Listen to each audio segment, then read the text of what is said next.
इस लेक्चर में हम न्यूमेरिकल्स पढ़ेंगे बेस्ड ऑन आपका discharge through open channel by Chezy's formula के बेसिस पे।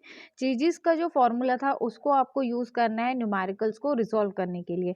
तो सबसे पहले क्वेश्चन देखते हैं। इसमें बोलता है find the velocity of flow and rate of flow of water through a rectangular channel of 6 metre wide and 3 metre deep when it is running full. The channel is having bed slope as 1 in 2000। Take Chezy's constant c is equals to 55। ये बोल रहा है कि आपको find out करना है velocity of flow that is capital v की value को फाइंड आउट करना है and rate of flow of water and discharge की वैल्यू को फाइंड आउट करना है। अब ये बोल रहा है कि जिस चैनल में ये फ्लो हो रहा है वो कौन से शेप का है, आपका रेक्टेंगल शेप का है। और ये जो रेक्टेंगल शेप का चैनल है इसका जो विड्थ है वो कितना दिया है क्वेश्चन में आपको 6 मीटर, और इसका जो डेप्थ है वो आपको क्वेश्चन में दिया है क्या 3 मीटर। अब ये बोल रहा है कि ये पूरा रनिंग फुल के कंडीशन में, मतलब इस चैनल का जो भी डेप्थ होगा उसके पूरे हाइट में आपका जो लिक्विड है वो फ्लो हो रहा है। आगे क्वेश्चन में बोल रहा है the channel is having a bed slope as 1 in 2000। Bed इस चैनल में कुछ स्लोप भी प्रोवाइड किया गया है, तो वो आई की जो वैल्यू है वो डायरेक्टली दे दी है 1/6000 sorry 2000।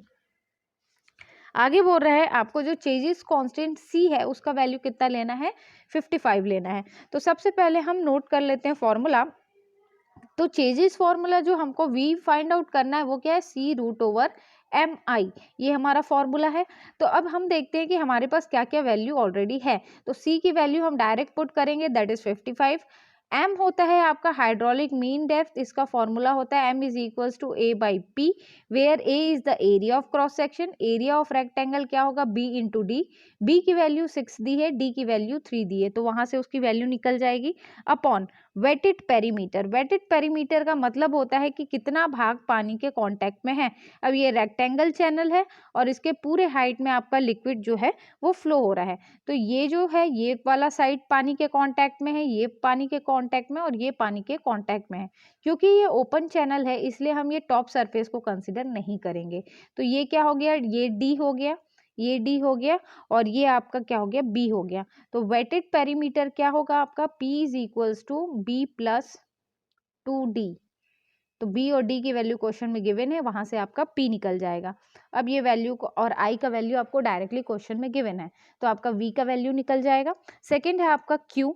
Q is equals to क्या होगा एरिया इंटू वेलोसिटी। वेलोसिटी अभी आपने निकाला है और रेक्टेंगल का एरिया होता है B इंटू डी, तो यहाँ से आपका Q का वैल्यू निकल आएगा। तो ऐसे सिस्टमैटिक वे में आपको इसको एग्जाम में सॉल्व करना होगा। Thank you.